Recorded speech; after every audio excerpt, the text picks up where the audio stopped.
விக்ரம் மற்றும் நந்தினியின் ஆச்சரியப்படுத்தும் வயது இடைவெளி காதல் சீசன் -2 அத்தியாயம் -4 தொடக்க புள்ளியை அடைகிறோம். இரு முனைகளிலும் அழுத்தம் அதிகரித்து வந்தது. அர்ஜுனுடனான நந்தினியின் போர் இப்போதுதான் தொடங்கியது. மேலும் விக்ரமின் தொழில்முறை நற்பெயர் கடுமையாக விமர்சிக்கப்பட்டது. ஆனால் அவர்களில் இருவருமே பின்வாங்க தயாராக இல்லை. நந்தினி முதலில் தாக்குகிறார். மறுநாள் காலை நந்தினி தனது சட்டக்குழுவும் உயர் நிர்வாகிகளும் காத்திருந்த தனது வாரிய அறைக்குள் நுழைந்தார். பிரியா அவளிடம் ஒரு கோப்பை கொடுத்தார். அர்ஜுனின் நிறுவனத்துடனான கடந்தகால பரிவர்த்தனைகளுடன் தொடர்புடைய ஒவ்வொரு ஒப்பந்தம், நிதி பதிவு மற்றும் மின்னஞ்சலை நாங்கள் சேகரித்துள்ளோம். அவர் சண்டையிட விரும்பினால் நாங்கள் தயாராக இருக்கிறோம். நந்தினி தலையசைத்தார்.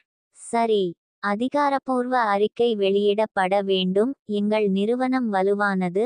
எங்களுக்கு எதிரான எந்தவொரு தாக்குதலும் சட்ட நடவடிக்கைக்கு உட்படுத்தப்படும். வாரிய உறுப்பினர்களில் ஒருவர் தயங்கினார். நந்தினி, அர்ஜுனுக்கு தொடர்புகள் உள்ளன. நாங்கள் அதிகமாக அழுத்தம் கொடுத்தால் அவள் அவனை துண்டித்தாள். நாங்கள் இப்போது பின்வாங்கவில்லை என்றால் அவர் நம்மை கட்டுப்படுத்த முடியும் என்று நினைப்பார். அது நடக்க நான் அனுமதிக்க மாட்டேன். அமைதி நிலவியது. பின்னர் சம்மதத்தின் தலையசைப்புகள். நந்தினி பேசினாள். அதுவே இறுதியானது. விக்ரம் தனது விமர்சகர்களை எதிர்கொள்கிறார். மருத்துவமனையில் விக்ரமின் நடவடிக்கைகள் குறித்த விசாரணை வேகமாக நகர்ந்து கொண்டிருந்தது. டாக்டர் கபூர் மற்றும் மூத்த மருத்துவர்கள் குழுவுடனான ஒரு கூட்டத்திற்கு அவர் அழைக்கப்பட்டார்.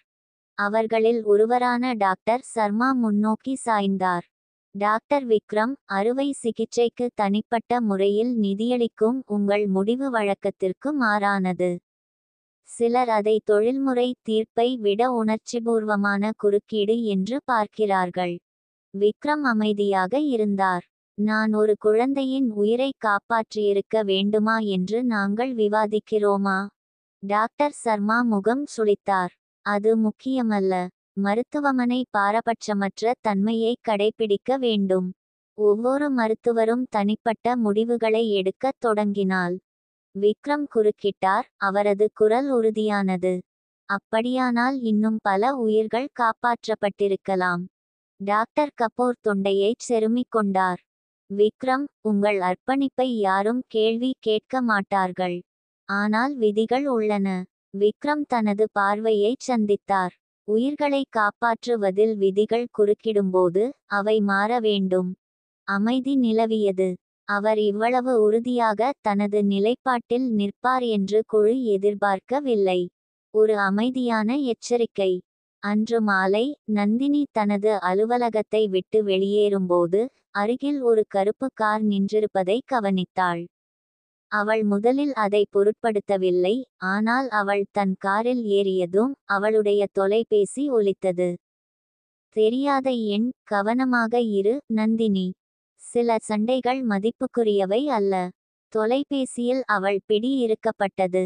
அது யாரிடமிருந்து வந்தது என்பது அவளுக்கு சரியாக தெரியும். அர்ஜுன். பயத்திற்கு பதிலாக அவள் உறுதியின் எழுச்சியை உணர்ந்தாள். அவள் பின்வாங்கவில்லை. ஒன்றாக, எப்போதும்.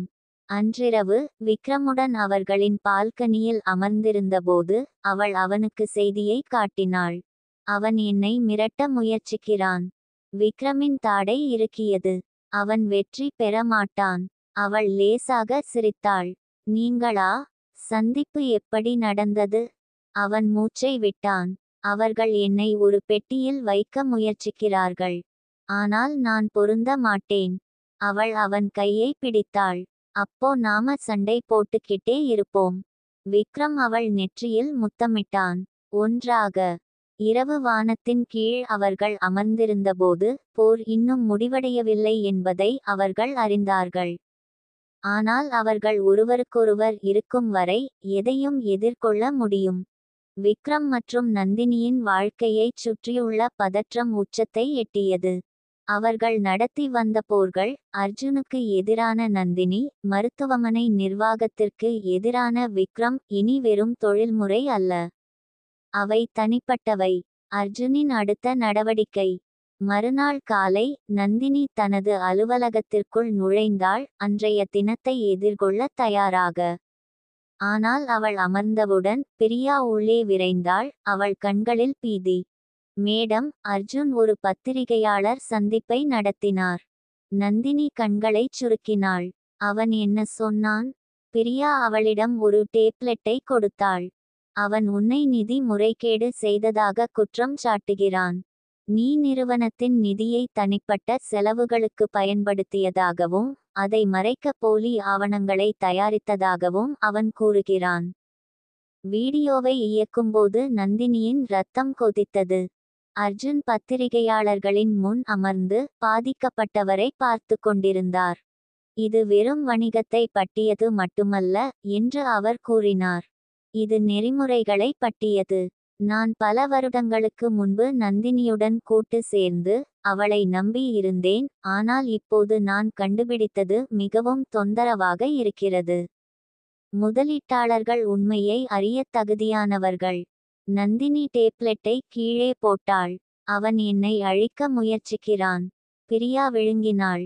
நாம் என்ன செய்வது? நந்தினி ஆழ்ந்த மூச்சை எடுத்தாள். நாங்கள் எதிர்த்து போராடுகிறோம். விக்ரமின் கடினமான முடிவு. இதற்கிடையில் மருத்துவமனையில் விசாரணையின் இறுதி தீர்ப்புக்காக விக்ரம் அழைக்கப்பட்டார். அவர் மாநாட்டு அறைக்குள் நுழைந்தார். அங்கு டாக்டர் கபூர் மற்றும் மூத்த மருத்துவர்கள் குழு காத்திருந்தது. டாக்டர் கபூர் பெருமூச்சு விட்டார். டாக்டர் விக்ரம், உங்கள் அர்ப்பணிப்பை நாங்கள் பாராட்டுகிறோம். இருப்பினும் கவனமாக மதிப்பாய்வு செய்த பிறகு மருத்துவமனை கொள்கையை மீறியதற்காக உங்களுக்கு அதிகாரப்பூர்வ எச்சரிக்கை கிடைக்கும் என்று வாரியம் முடிவு செய்துள்ளது. விக்ரம் தனது தாடையை இறுக்கிக் கொண்டார். ஒரு எச்சரிக்கையா? ஒரு உயிரை காப்பாற்றியதற்காக? குழுவின் மிகவும் முக்கியமான உறுப்பினரான டாக்டர் சர்மா முன்னோக்கி சாய்ந்தார். இது ஒரு உயிரை காப்பாற்றுவது பற்றியது அல்ல, டாக்டர் விக்ரம். இது நெறிமுறை பற்றியது. ஒவ்வொரு மருத்துவரும் விஷயங்களை தங்கள் கைகளில் எடுத்துக்கொண்டால் நாம் எங்கே கோட்டை வரைய வேண்டும்? விக்ரம் தலையை ஆட்டினார். மக்களுக்கு உதவுவதிலிருந்து இந்த வரி நம்மை தடுத்தால் ஒருவேளை அதை அழிக்க வேண்டியிருக்கும். டாக்டர் கபூர் அவரை தீவிரமாக பார்த்தார். விக்ரம், நாங்கள் முன்னோக்கி செல்லும் விதிகளை பின்பற்றும்படி கேட்டுக்கொள்கிறோம். அதை நாம் நம்பலாமா? விக்ரம் பெருமூச்சு விட்டார். அவருக்கு ஒரு தேர்வு இருந்தது, அமைப்புக்கு இணங்குவது அல்லது அவர் உழைத்த அனைத்தையும் இழக்கும் அபாயம். எனக்கு சிந்திக்க நேரம் தேவை என்று அவர் கூறினார். வலிமையின் ஒரு கணம். அன்று மாலை விக்ரம் வீடு திரும்பியபோது நந்தினி இருட்டில் அமர்ந்து நகர விளக்குகளை பார்த்து கொண்டிருப்பதை கண்டார். அவர் உள்ளே நுழைந்ததும் அவள் மேலே பார்த்தாள். அர்ஜுன் பொதுவில் சென்றான். அவன் என்னை அழிக்க முயற்சிக்கிறான். விக்ரம் அவள் அருகில் அமர்ந்து அவள் கையை பிடித்தான். மற்றும் முதலீட்டாளர்கள் சிலர் பீதியடைந்து கொண்டிருக்கிறார்கள். ஆனால் நான் அவனை வெல்ல விடமாட்டேன். விக்ரம் தயங்கினார். பின்னர், மருத்துவமனை நான் சரியானதைச் செய்வதிலிருந்து தடுத்தாலும் விதிகளை பின்பற்ற வேண்டும் என்று விரும்புகிறது என்றார். நந்தினி அவரை கவனமாக பார்த்தார். நீ என்ன செய்வாய்? அவன் பெருமூச்சு விட்டான். எனக்கு தெரியாது. அவள் அவன் கையை இறுக்கமாக பிடித்தாள். விக்ரம், நீ என்ன முடிவு எடுத்தாலும் நான் உனக்கு துணையாக இருப்பேன்.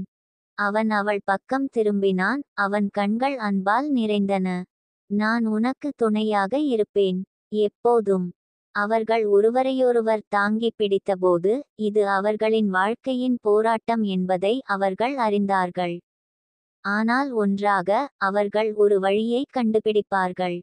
விக்ரம் மற்றும் நந்தினிக்கு இதுவரை இல்லாத அளவுக்கு ஆபத்துகள் இருந்தன.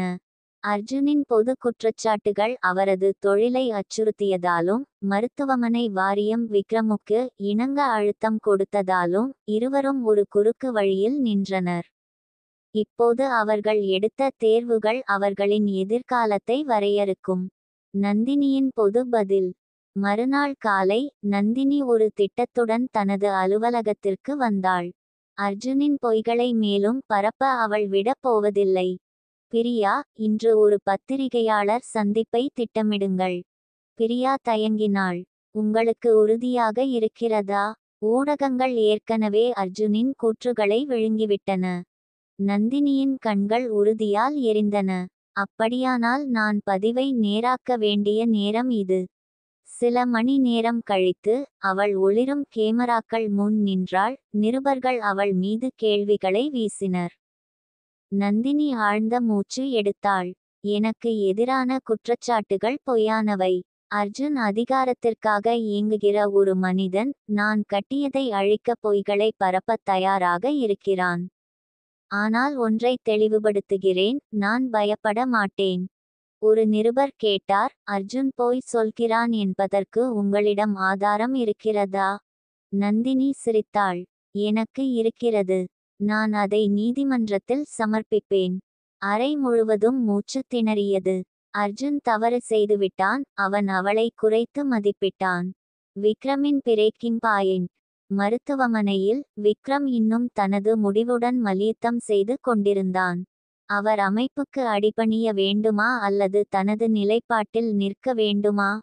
டாக்டர் மீரா அவரை இடைவேளை அறையில் கண்டார். விக்ரம், இது கடினம் என்று எனக்கு தெரியும், ஆனால் கவனமாக இருங்கள். நீங்கள் அவர்களுடன் சண்டையிட்டால் அவர்கள் உங்களை இடைநீக்கம் செய்யலாம். அவர் பெருமூச்சு விட்டார். நான் அமைதியாக இருந்தால் நான் பிரச்சினையின் ஒரு பகுதியாக மாறுவேன். காலாவதியான விதிகளை பின்பற்றுவதற்காக அல்ல, மக்களுக்கு உதவுவதற்காக நான் ஒரு மருத்துவரானேன். டாக்டர் மீரா தலையசைத்தார். அப்படியானால் நீங்கள் என்ன செய்ய வேண்டும் என்று உங்களுக்கு தெரியும். அன்று மதியம் விக்ரம் மருத்துவமனை வாரிய கூட்டத்திற்குள் நுழைந்தார். மூத்த மருத்துவர்கள் அவரது பதிலுக்காக காத்திருந்தனர். டாக்டர் கபூர் அவரை பார்த்தார். நீங்க முடிவு பண்ணிட்டீங்களா விக்ரம்? விக்ரம் நிமிர்ந்து நின்றார். ஆமாம், நான் என் கொள்கைகளை விட்டு கொடுக்க மாட்டேன். இந்த மருத்துவமனையை விட்டு வெளியேறினால் அப்படியே ஆகட்டும். அறை அமைதியாகிவிட்டது. டாக்டர் கபூர் பெருமூச்சு விட்டார். நீங்க அப்படிச் சொல்லுவீங்கன்னு பயந்தேன். டாக்டர் சர்மா பின்னால் சாய்ந்தார். அப்போ நீங்க எங்களுக்கு வேற வழியே இல்ல. நீங்க சஸ்பெண்ட் செய்யப்பட்டீங்க, உடனே அமலுக்கு வருது. விக்ரம் தோள்களில் இருந்து ஒரு எடை தூக்கியது போல் உணர்ந்தார். அவர் தனது பதவியை இழந்துவிட்டார், ஆனால் அவரது நோக்கத்தை இழந்துவிட்டார். உடைக்க முடியாத ஒரு பந்தம். அன்று மாலை நந்தினி விக்ரம் வீட்டில் ஜன்னல் வழியாக வெறித்து பார்த்து கொண்டிருந்ததைக் கண்டார். அவள் மெதுவாக அவனை அணுகினாள். நீங்க மருத்துவமனையை பற்றி யோசிக்கிறீர்கள். அவன் தலையசைத்தான். நான் இன்று என் வேலையை இழந்தேன். அவள் அவன் கையை நீட்டினாள். நான் அர்ஜுனுக்கு எதிராக போரை அறிவித்தேன். விக்ரம் சிரித்தான். என்ன ஒரு நாள்? அவள் அவன் மீது சாய்ந்தாள். இது எளிதல்ல என்று எங்களுக்கு தெரியும். ஆனால் என்ன நடந்தாலும் நாங்கள் ஒன்றாக எதிர்கொள்கிறோம். விக்ரம் அவளை பார்த்தான். அவன் கண்களில் அன்பும் பாராட்டும். எப்போதும். அவர்கள் அங்கே நின்றபோது சண்டை இன்னும் முடிவடையவில்லை என்பது அவர்களுக்கு தெரியும். ஆனால் ஒன்றாக அவர்கள் தடுக்க முடியாதவர்களாக இருந்தனர். விக்ரம் மற்றும் நந்தினியின் ஆச்சரியப்படுத்தும் வயது இடைவெளி காதல் சீசன் -2 அத்தியாயம் -5 தொடரும்.